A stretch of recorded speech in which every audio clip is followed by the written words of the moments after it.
Shalom, apa kabarnya? Bertemu lagi di Sekolah Minggu Gereja Baptis Efrata Bandung. Bapak Ibu Saudara sekalian, kita masih belajar di buku baru kita. Yang saya pegang ini adalah buku kelas senior. Lihat gambarnya luar biasa, cantik sekali. Kita hari ini akan memasuki pelajaran nomor 2, bab yang kedua. Mengambil judul Menghargai dan Memelihara Firman Tuhan.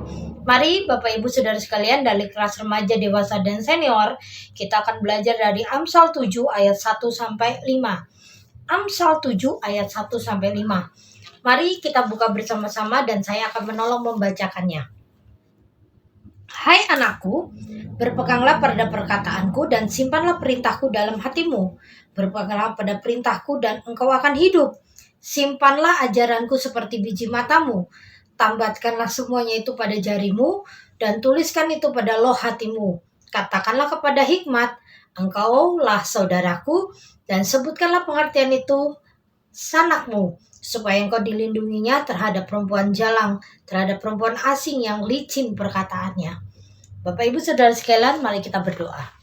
Tuhan Yesus yang baik, kami ucap syukur hari ini kami diberikan kesempatan untuk belajar di sekolah minggu. Berkati kami supaya kami mengerti, memahami, dan melakukannya.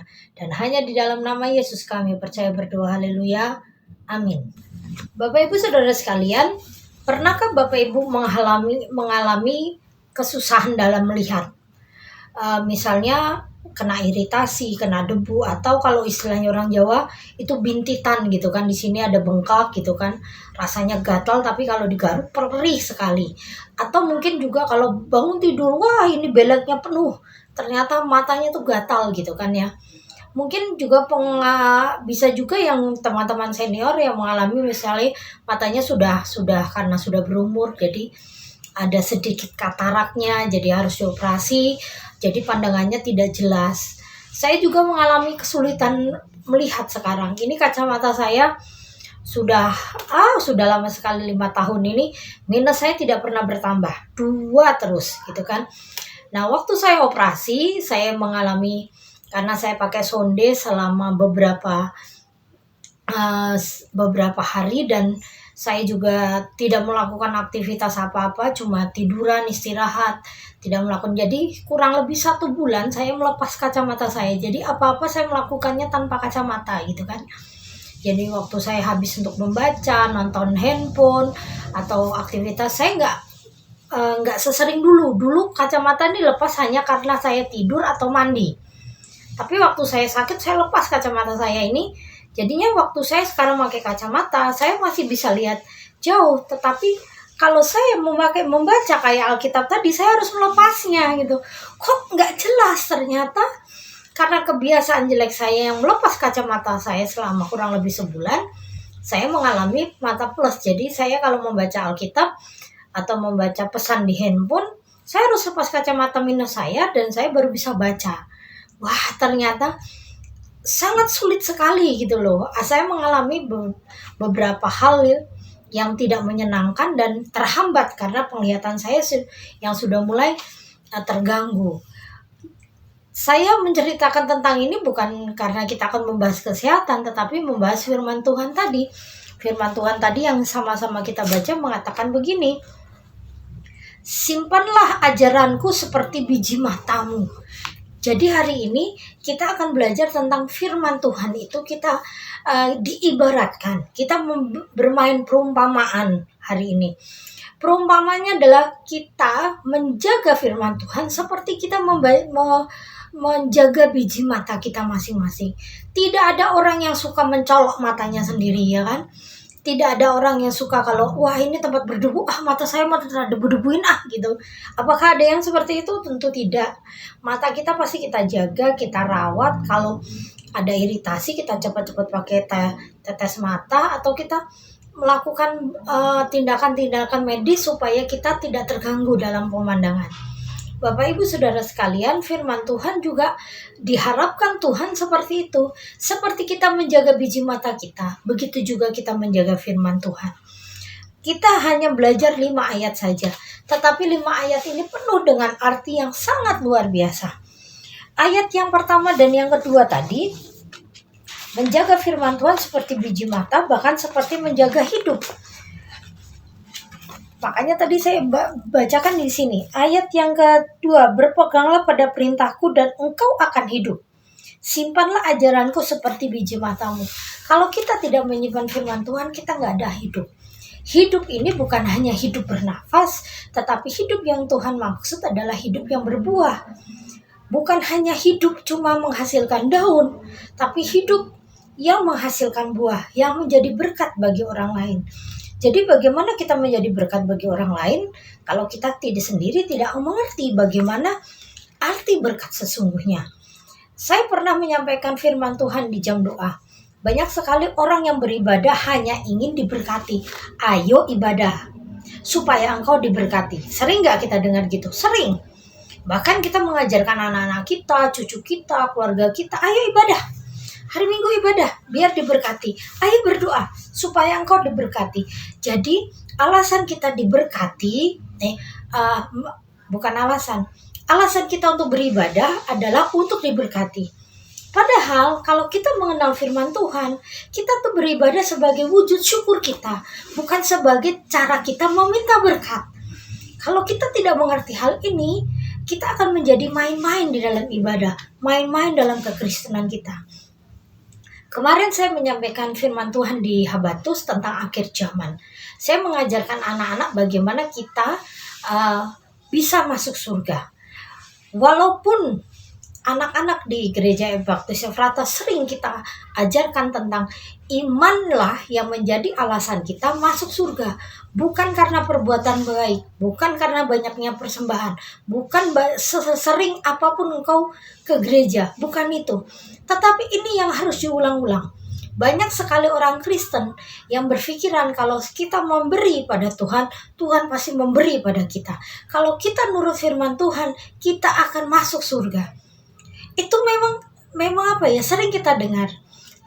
Tetapi alasan utama kita masuk surga adalah kita beriman. Karena kita beriman pada Tuhan, percaya sungguh-sungguh pada Tuhan, kita bisa melakukan perbuatan baik dengan tulus. Kita bisa mengasihi, mengampuni, bisa menjadi berkat, ucapan kita positif, kelakuan kita baik. Itu karena kita punya iman. Bapak Ibu Saudara sekalian, firman Tuhan itu bukan hanya kita comot-comot yang kita senang, kita tandain yang kita senang, tetapi firman Tuhan yang tentang proses salib, tentang persembahan, tentang keubahan hidup, kita hindari. Seringnya begitu. Tidak boleh seperti itu. Hidup itu bukan hanya tentang terang, hidup itu juga tentang gelap.